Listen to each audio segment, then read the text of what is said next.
All right, here is the footage of the Stockton mass shooting.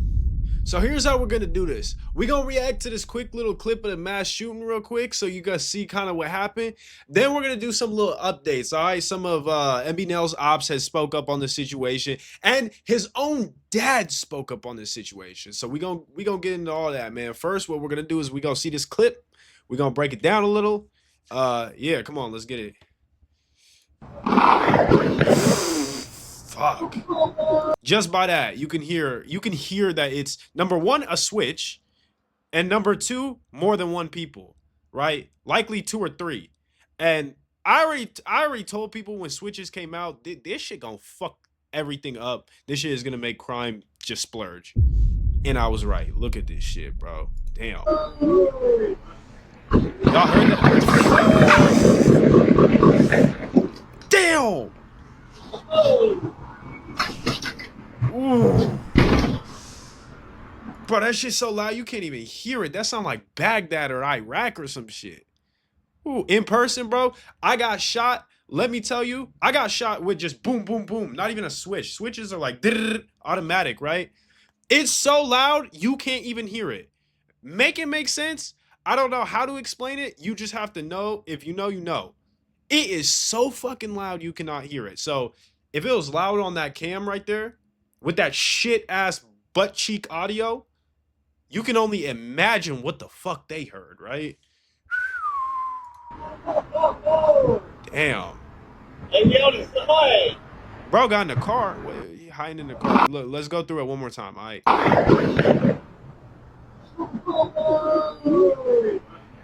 Oh, look. Okay, cool. I don't think you guys could see it on the screen, probably, but Jaleese Pino, she's a little blogger. I didn't even notice. She commented on it.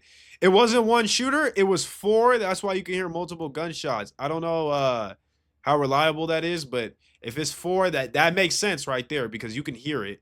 I still hear the fullies though. Them bitches going off. We can hear that shit. So yeah. Yeah, come on, bro. That's fully.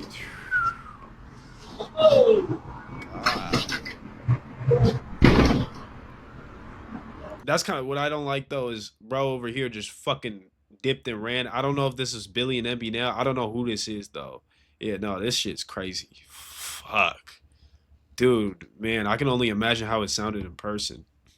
Okay, so another one of MBNel's ops decided to speak up on the situation. If you've never lived in Stockton or you don't pay attention to the whole scene out there, you probably don't know who this is. You're not familiar. So let me give you a little bit of context. This is a blood from 2900 Lewis Park, and he goes by the name Pyru Briss. And just like Wante from Northside Gangster Crip, he's a fucking idiot. He is a moron. All right. He is an idiot. Him and MBNel have been beefing for years now. Like years. There are two hoods have been. Like since before all this shit blew up. And he decided to, give a little input on the situation. He said this. Yagi nephews watched him die. They shared a video of my nigga hanging out the window in front of his kids. I cry real tears. So what he's pretty much trying to get at is he's trying to say like this happened to him in his camp, somebody that he cares about. So as far as the mass shooting goes, fair game, right? That's what he's pretty much trying to say. And this is why I say he's a fucking idiot.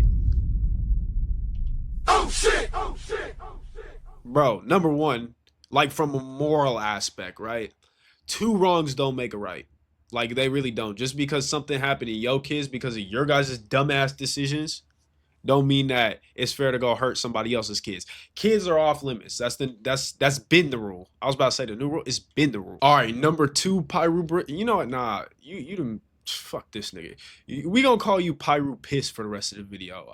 So you know what, Pyru Piss. I just gave you my opinion from a moral standpoint. Number two, we gonna give it to you from a logistical standpoint.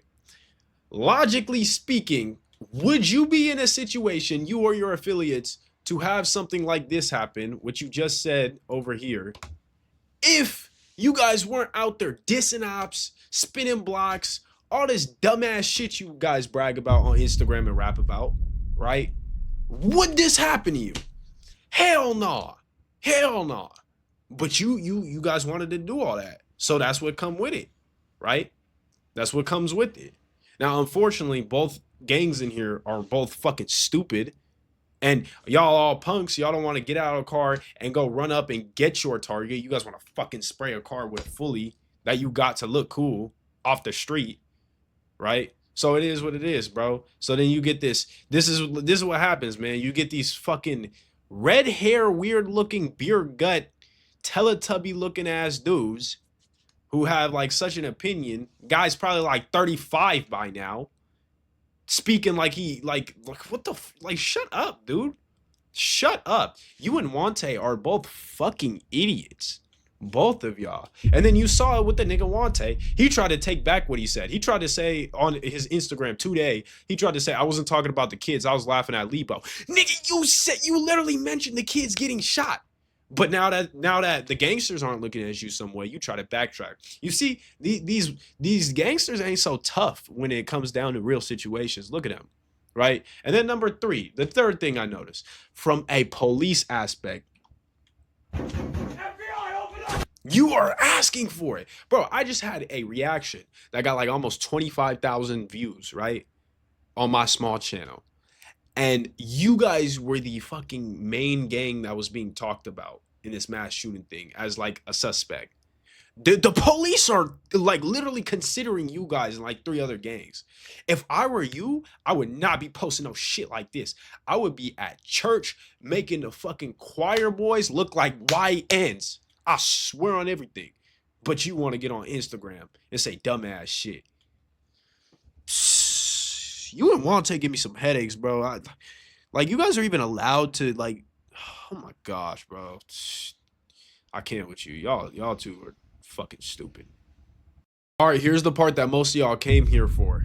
We gonna see what MBNel's dad had to say. I took the liberty of skipping straight to the part where he talks about the dad. I found one of the timestamps in the comments. Thank you very much for whoever that was.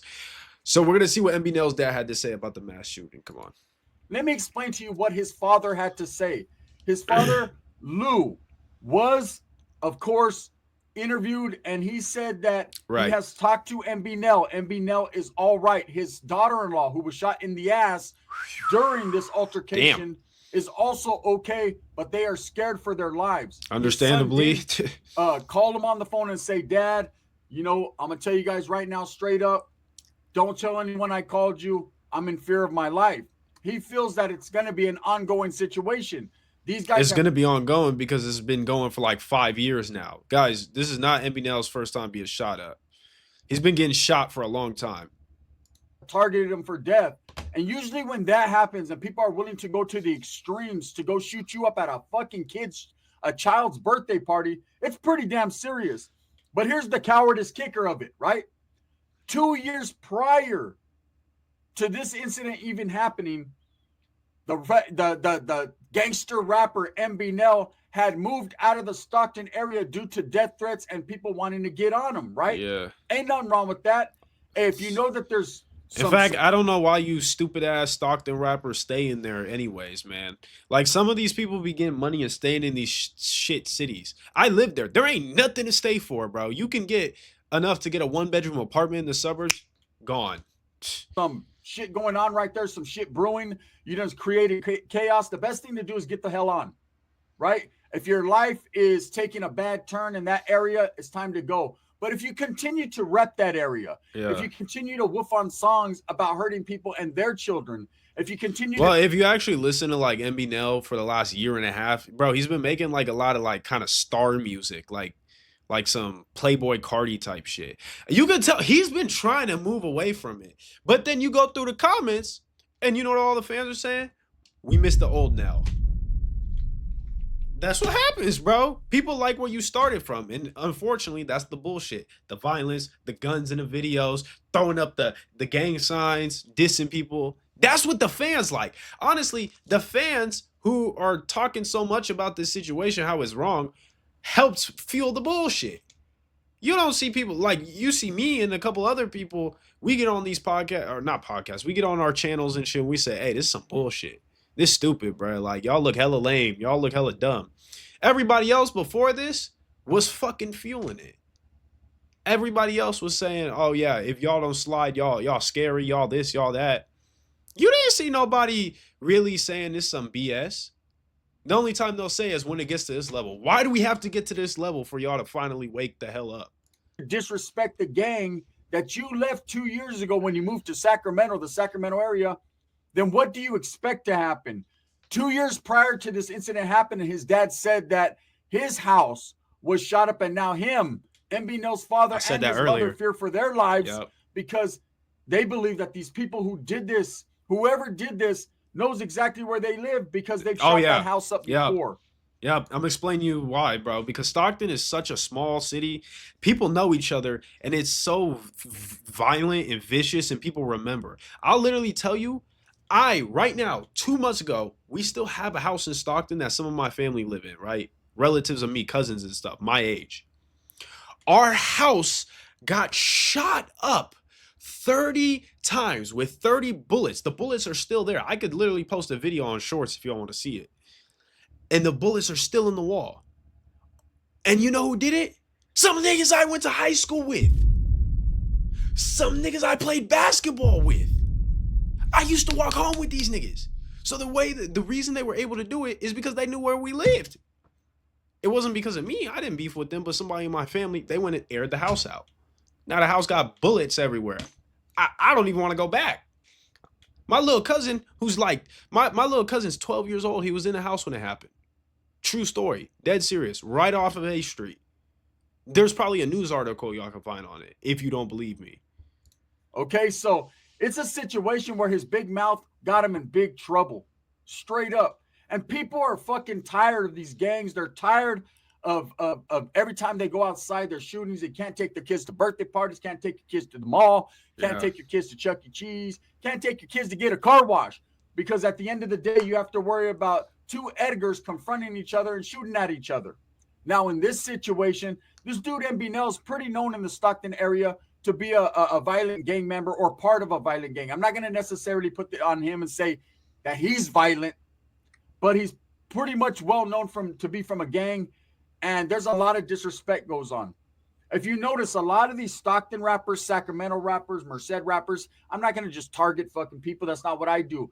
But rappers in general nowadays, these gangster rappers, the time has changed. See, back in the days, we knew Ice Cube wasn't going to step on a cockroach. We knew Dr. Dre didn't even do shit on Dre Day. Because your popularity now is directly tied to the fact that you're a real gangster rapper and you live what you rap. It's not enough to just like see superheroes. We want to believe they're real. That's what the kids look like. That's how they're looking at these rappers. And you know who actually proves this? EBK J-Bo. Because the reason he is so immensely popular, coming out of a place where people do not become so popular, is because all the kids really believe him. So they really resonate with it. You can't get away with that happy-go-lucky shit no more. We knew Easy wasn't that E, okay? We knew Ran. We knew all these things.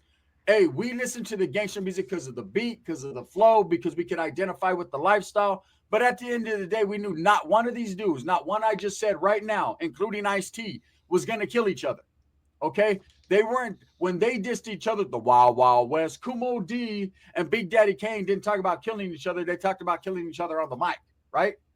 But these rappers nowadays do not separate rap music from the streets. They don't know how to do that. And I know there's a lot of little wannabe gang members that are going to say, well, that's real shit. Now that's real stupid shit. Okay? The stupidness in all this is innocent babies were hurt.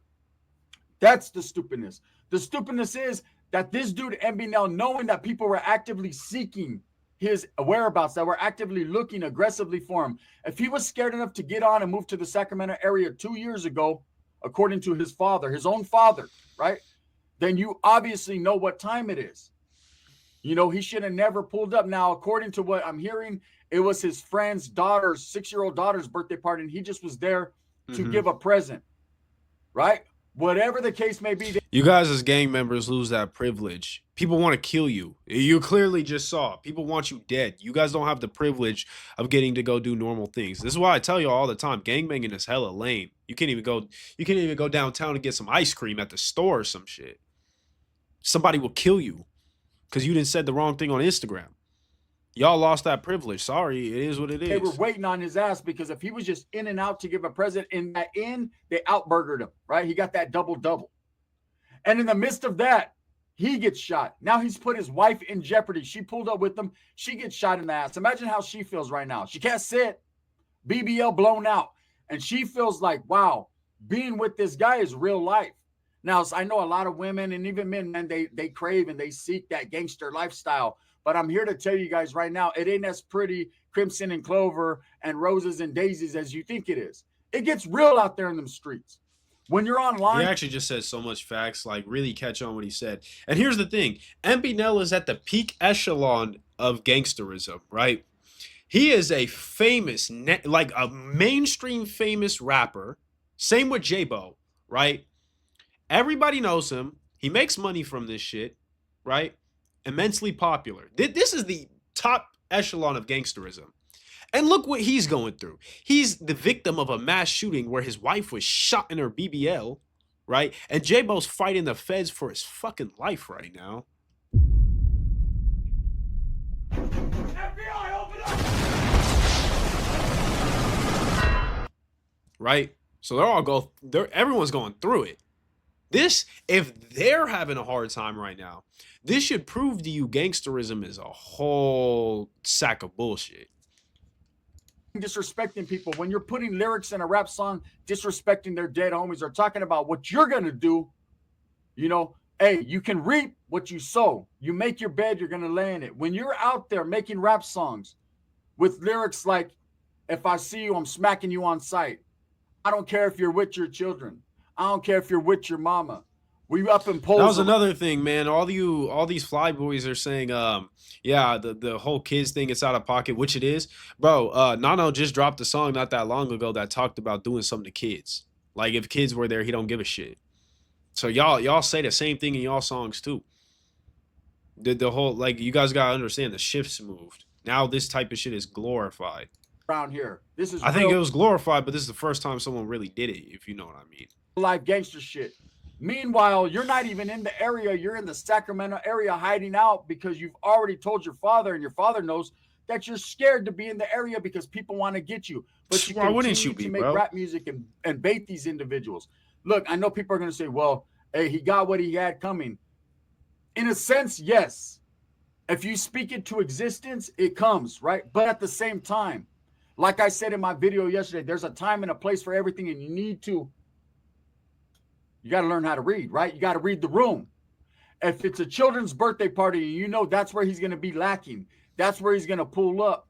You already got to have the integrity, the morals, the respect to know, and just the wherewithal to know, man, that's a kid's birthday party. There's going to be several I think also a part of it is desperation, right? Because MBNel, obviously, from what you're hearing, is not an easy guy to just catch. You're not just gonna see MBNel walking downtown Stockton. He's not just gonna be at the movie theater or those two, or he's not gonna be at that shitty ass Sherwood Mall just walking around, right? Because he know better. So they're thinking, man, it's been years we've been beefing with this guy. He's finally here in Stockton. Oh shit! Oh, shit. We know where he's at. Shit, if we go there, we can get him right now. And they did that. Tragic, man. This gangsterism shit, like, it's fake. It is fake. It's make-believe.